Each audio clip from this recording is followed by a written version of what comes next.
in a very high-profile legal battle with the SEC for almost 2 years. Both sides have now asked a federal judge to make a call on whether XRP is indeed a security that falls under the purview of the SEC.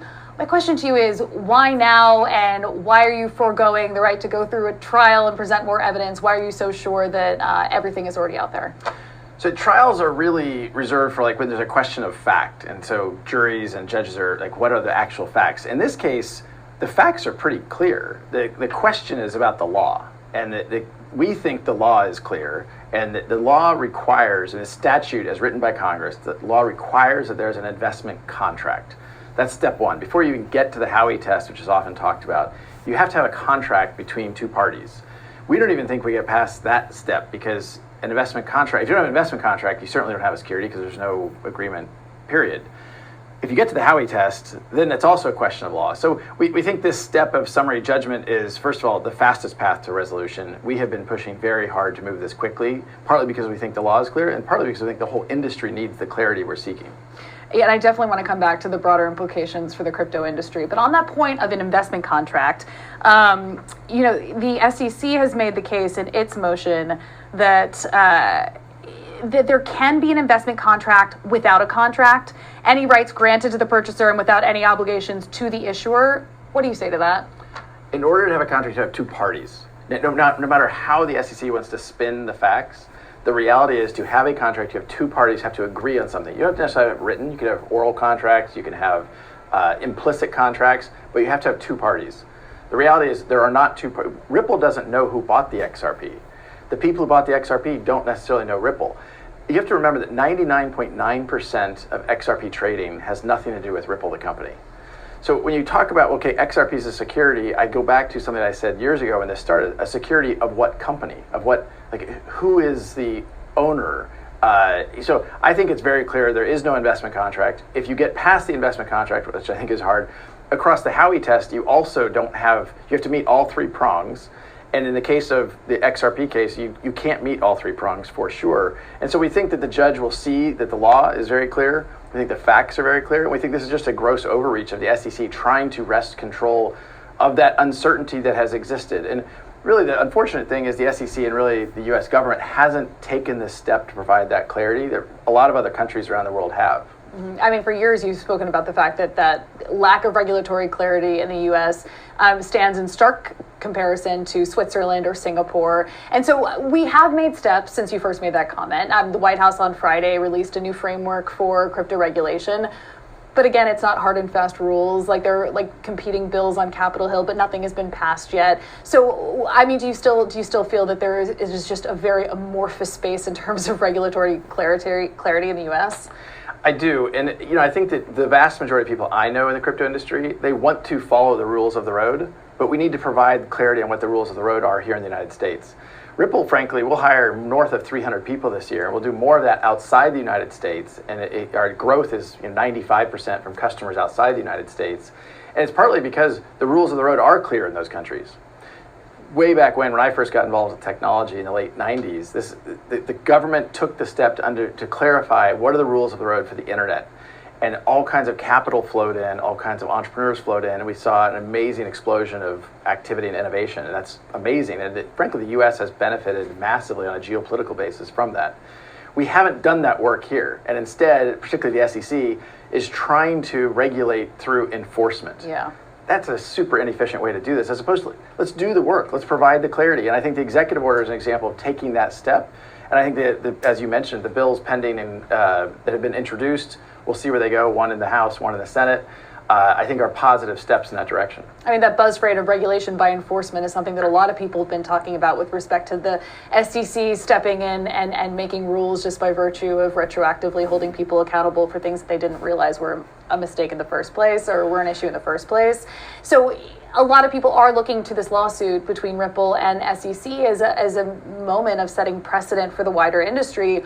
Walk us through what that looks like, based off of the hypotheticals of how the judge rules. Well, so I do think, as you say, I think it's a pretty bellwether case at this point. And we talked about, the Howey test is this orange grove for a Supreme Court case in the 40s. I think that the Ripple test may be what we look at in the future. And, there are a lot of facts and circumstances that can be unique. But for Ripple and what the SEC is trying to do, I do think it's just the SEC trying to overreach the statute. And again, Congress gives the SEC power. The SEC can't just go take power. Congress has to pass laws that say, here's the framework. And in this case, what we're really talking about is the 1933 Securities Act, which created the SEC, which said if there's an investment contract, later on the Howey test. Look, we are very confident, as evidenced by the fact that we filed summary judgment. We think, again, the facts are clear. I think the law is on our side, so we want to get to that resolution. But I do think it's important for the whole industry, because if the SEC is going to be the regulator of all crypto, and again, Gary Gensler, the current chairman of the SEC, has said he views virtually all crypto as a security, that's really going to change crypto in the United States, which is the largest economy in the world. I think we all should care that we're able to continue to innovate on these technologies and build solutions using these technologies that really can make the economy more efficient. And so, looking at either side of how this ruling may turn out, I mean, if the judge rules with the SEC and deems XRP a security, what does that mean for the larger industry? Well, I mean, for Ripple, I think for Ripple, we're already operating in a world, it's almost as if we have lost the lawsuit, simply because you don't have XRP trading here in the United States for all intents and purposes. Uphold is one exchange that still allows trading of XRP, but other than that, everyone else halted trading here in the US. So I think if we prevail, we'll now have more liquidity in the XRP ecosystem in the largest economy in the world. We think that's good for everybody. It also, I think, really sets a tone for other cases the SEC is pursuing now. And they've been quite aggressive, as I think has been kind of well reported in their kind of overreach and some of the letters that have gone out that even congressional leaders have reached out to the SEC asking for explanation. If it doesn't go Ripple's way, I think Ripple can continue to grow our business. It'll just be largely a non-US business, which would be unfortunate. And I think it would give the SEC more standing to be more aggressive in other cases. Yeah, and I do want to talk about Ripple's future if it does fall that way. But before we do, in terms of industry-wide precedent that might be set, so far the SEC has really only partitioned off Bitcoin and perhaps Ether as falling under the purview of the CFTC. You this week met with Caroline Pham, who's one of the commissioners of the CFTC. What did you guys talk about? Well, I think Commissioner Pham's learning. I think she's very bright, still, relatively new to her position, and I think trying to learn. And I think she has spoken out about the need for the clarity that we have been seeking. And so, even what you're describing, the SEC Chair Gensler has said he won't comment on specific projects. He does comment on Bitcoin, which is a specific project. When asked directly about ETH, despite the previous administration, they viewed ETH to have been a security, then transitioned to a non-security. You now have the SEC making noises that perhaps ETH is indeed a security, and even in a recent legal filing not related to Ripple, they made the assertion that because most ETH nodes are based geographically in the United States, that they have jurisdiction to regulate ETH. So look, I do think at the core we have to go back to what is the law? What is the statute that Congress wrote to give the SEC power? And in this case, I think the SEC has greatly overstepped, and not just in this case, but what we're seeing with ETH. Gary Gensler also likes to say that the rules are clear, but then you ask him, well, is ETH a security? He won't answer. Well, if they're that clear, let's provide the clarity that everyone's seeking. And I think it's just been really kind of frustrating and disingenuous. Now, the implications for Ripple, you had mentioned that perhaps the company would leave the U.S., like you're based in San Francisco right now. How realistic a scenario is that in the aftermath of this ruling? Well, look, we already have our second largest office today is London. We have a large office in Singapore. We have offices in Sao Paulo, Mumbai. So I view, it's a very global business to begin with. I mentioned earlier, 95% of our customers are non-U.S., and that certainly has continued to be the case during the lawsuit here in the U.S. So I don't think it's going to change our business much, depending upon how it plays out. We have had, almost growing 10x year on year in terms of volumes across what we call RippleNet, and that's in the middle of the lawsuit. So I do think about this a lot in context of what does it mean for the U.S. crypto industry? How do we think about blockchain growing and thriving here domestically? And I think as a U.S. citizen, I care, and I think it's important for us to be competitive to have that clarity. When people think about the SEC versus the CFTC in terms of being the regulator of crypto. The SEC is typically seen as being stricter and kind of harder in their stance on digital assets. CFTC a bit softer. Does that stereotype bear out? Well, I would characterize the SEC has built a reputation I think is deserved as being a bully. Many players that the SEC has gone after, they simply have to fold their cards. I mean, Ripple will spend well over $100 million defending ourselves in a case that we have tried to move forward as quickly as we can, and the SEC has gone as slowly as they can. Another example I think is pretty profound. There's a kind of infamous speech that Bill Hinman, the director of corporate finance in the SEC, gave in June of 2018 saying, ETH is not a security. And the judge 5 times in the last 18 months, the judge in our case, she has ordered the SEC to turn over the notes in that case 5 times. We still don't have those notes. And I look at that as like the SEC, it is a government agency. The government works for the people. The judge is ordering the SEC to turn these notes over and they won't do it. And they keep coming up with new reasons why. So much so that the judge in her most recent ruling said the SEC is being hypocritical. And I will quote, saying not following a faithful allegiance to the law. These are damning words for an agency whose mission is stated as to protect investors. In the case of the the Ripple lawsuit, they destroyed $15 billion of value in the XRP market when they filed the lawsuit. That was not protecting investors. I want to come back to this idea of regulation at a higher level. So getting some sort of hard and fast marching orders from Washington. How confident are you that we're going to see any sort of appreciable progression on this front in the next year? I'm actually reasonably optimistic. I mean, if anything, the more aggressive the SEC has gotten and the more broad, the more you're seeing more and more people, the constituents call their congressional leaders and say, we need Congress to act because the SEC is kind of running amok and it's really driving the competitiveness of the United States and hiring. I mentioned earlier, we're going to hire roughly 300 plus people this year. We're trying to make sure more than half of those are outside the United States. That's partly because of this lack of certainty. That's not good for the U.S. So I think you're seeing more and more congressional leaders step forward. I think it's why you do now have a bill pending in the House. You have a bill pending in the Senate as well. And I'm hopeful that as they start having hearings about those bills, you'll start to get traction and people realize how important this is to the United States. So your lawsuit is in the Southern District of New York. That district is also overseeing 3 major crypto bankruptcy, Voyager, Celsius, and 3 Arrows. And it's almost as though these bankruptcy judges and then your judge in this lawsuit are going to be deciding and setting precedent for the industry more broadly.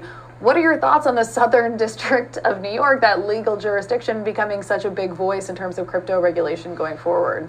Well, I'll go back to what I said earlier. It's somewhat unfortunate we're relying on the courts to provide the clarity that we have government agencies who should be doing that work, whether it's the legislature or through rulemaking. There's a rulemaking process and to me, that's the hard work that we should have been doing that, frankly, other leading economies like the UK, you mentioned Switzerland and Singapore earlier, that's the kind of work we should be doing.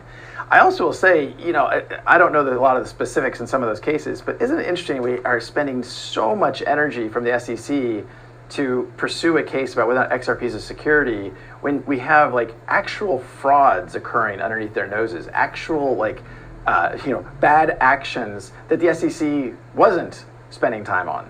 And I think that's just really unfortunate and indicative of, look, if the SEC steps back and takes stock of their mission to protect investors, one of their missions, and I think they've kind of lost sight of what is their role here and how are they adding value and really creating a better environment, a more successful environment, more efficient environment for the U.S. to be competitive in these technologies. So you told CNBC in May that Ripple might think about going public after you get a ruling on this SEC lawsuit. A lot has changed since then in the crypto landscape. What are your thoughts on that now?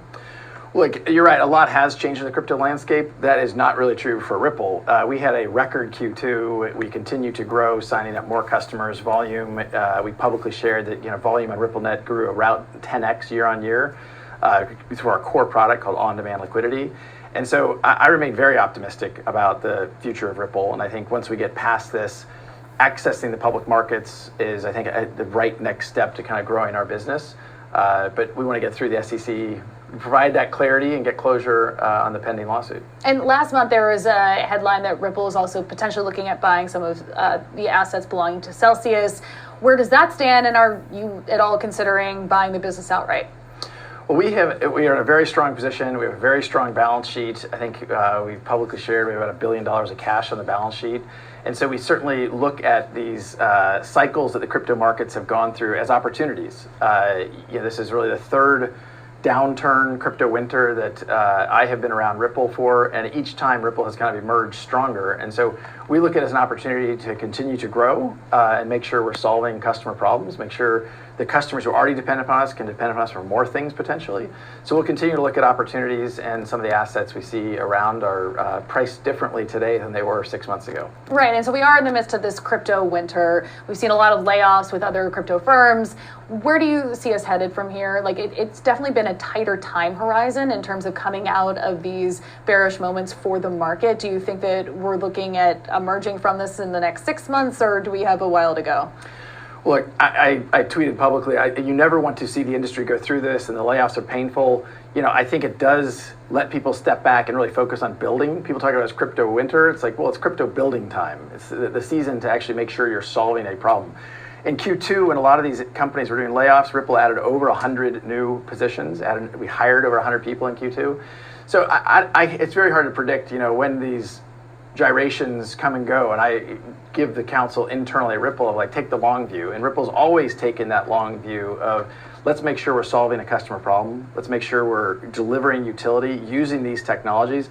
And the reason why we use XRP is because it is the most efficient for payments. It is extremely fast, extremely low cost, and it works really, really well for a cross-border payment solution.